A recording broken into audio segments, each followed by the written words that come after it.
que son las metas que tenemos que mirar en adelante, que ya teníamos que haberlas mirado siempre, pero que ahora nos llama la atención, porque, oiga, el tema de seguridad alimentaria es obviamente uno de los primeros candidatos a suplir. El segundo es el acceso al agua. Y el tercero son las condiciones estables de salud. Y el cuarto, pues por efecto, si va a faltar un poco el recurso agua y se va a ver afectado, pues obviamente tenemos 80% de la energía eléctrica generada por hidroelectricidad, pues vamos a tener un problema con el tema de energía como seguridad energética. La siguiente. Bueno, estas son conclusiones globales del cuarto informe. La siguiente. ¿Qué debemos hacer o qué podemos hacer? ¿Qué puede hacer el cambio climático? La siguiente. Bueno, aquí hay una serie de verdades en las que hemos estado trabajando ya con el nuevo ministro también del ambiente, ¿no? Entonces, ¿qué cosa es lo que tiene que hacer el Perú? Tiene que conocer su vulnerabilidad frente al cambio climático, incorporar medidas de adaptación y políticas en todas las políticas y planes de desarrollo. Tiene que contar con una población que tiene conocimiento sobre el cambio climático, sus causas y efectos. Si la población no sabe que está amenazada, no tiene por qué tomar ninguna medida de ningún tipo para protegerse de qué. Entonces, esto no es un tema en el que uno tiene que decir, oiga, usted corre este peligro. La gente tiene que saber, tiene que mirarlo, tiene que entenderlo. Cuando digo la gente es el cristiano común de a pie, la gente de las comunidades indígenas, las comunidades nativas y la gente de las ciudades, etc. Si no, va a haber un problema en el que no vamos a reaccionar todos al unísono. Siguiente. Bueno, aquí ¿qué se debe hacer? Básicamente el Perú tiene que aprender a adaptarse. Eso es clarísimo.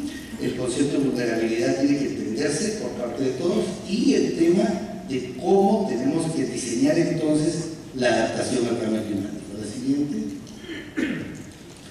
Requisitos, bueno, tener una autoridad y tener un gobierno que sepa que efectivamente tiene que trabajar al unísono con todos. La siguiente.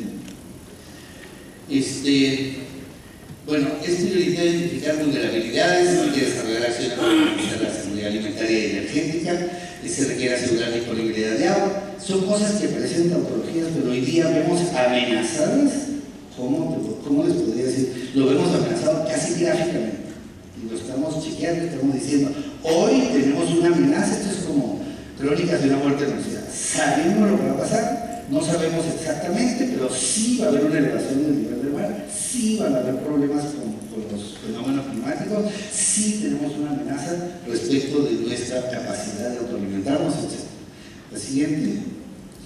Bueno, un poco para mirar el tema, cómo es los procesos constructivos, etcétera, para hacer medidas de adaptación. La siguiente. Quería mencionar, bueno, las acciones que se están llevando a cabo y qué cosas está haciendo el Perú, cómo formamos parte de la Convención Marco de Naciones Unidas para el Cambio Climático, para en conjunto saber lo que aportamos y lo que no aportamos. La siguiente, el proyecto andino de adaptación. Es un proyecto que se generó, se trabajó, se estudió y se diseñó en el CONAM conjuntamente con Ecuador y con Bolivia para poder llevar a cabo un proyecto de adaptación. Fíjense que este proyecto tiene solo 6,7 millones de dólares de aporte del Fondo Mundial del Ambiente. Y ese proyecto manejado por el Banco Mundial, que hoy día lo hemos pasado a la Secretaría General de la Comunidad Andina para poder hacer una gestión integral bien hecha con las facilidades internacionales que tiene la Secretaría General de la Comunidad Andina, pero solo tiene 7 millones de dólares y es el proyecto de adaptación más grande que tiene el Banco Mundial en funcionamiento. Esto es una vergüenza. En el Perú deberían haber 1000 de estos proyectos por año. Esto se está trabajando solamente la siguiente, se está trabajando solamente en 2 cuencas de 2 glaciares. La cuenca Río Chulcas del glaciar Guatapayana y la cuenca de Río Santa Teresa del glaciar Salcantay. Y la siguiente, por favor. ¿Qué se espera alcanzar? Bueno, probar, consolidar, hacer un proyecto piloto. La siguiente. También se están haciendo estudios de todo tipo científico para que se sepa que efectivamente no se está dejando ni un milímetro a la formalidad de por qué se hacen las cosas.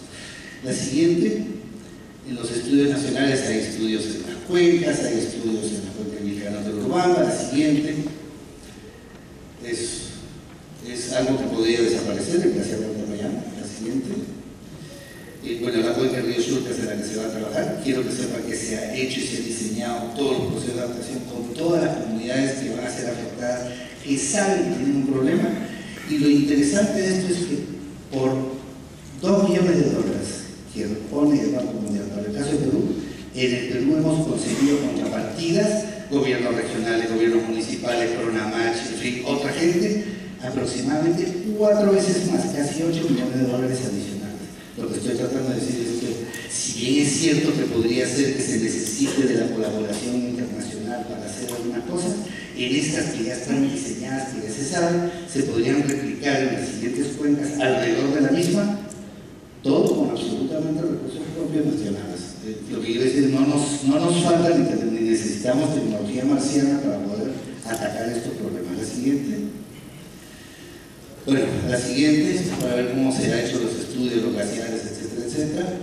Fíjense que aquí hay algunas cosas en línea de intervención: recuperar capacidad de almacenamiento del agua. Claro, si se va a desaparecer los hielos, almacenamiento de capacidad de laguna, reforestación, en agricultura, infraestructura de riego, producción de seguridad alimentaria, saneamiento básico urbano rural, para no hay que desperdiciar el agua. Ahora va a haber que hacer el agua casi con cuentagotas, tendrá que ya no llevarse por canales sino por tuberías, tendrá que hacerse río por goteo, tendrá que diseñarse nuevos cultivos, en fin. Si queremos seguir viviendo en esa zona, tenemos que adaptarnos a las nuevas condiciones.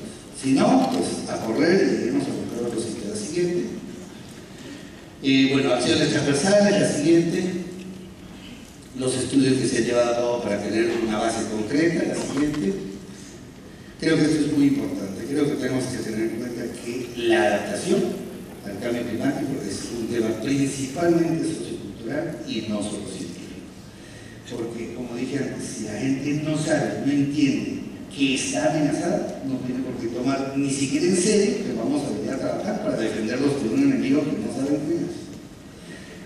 La siguiente. Muchas gracias. Bien, gracias.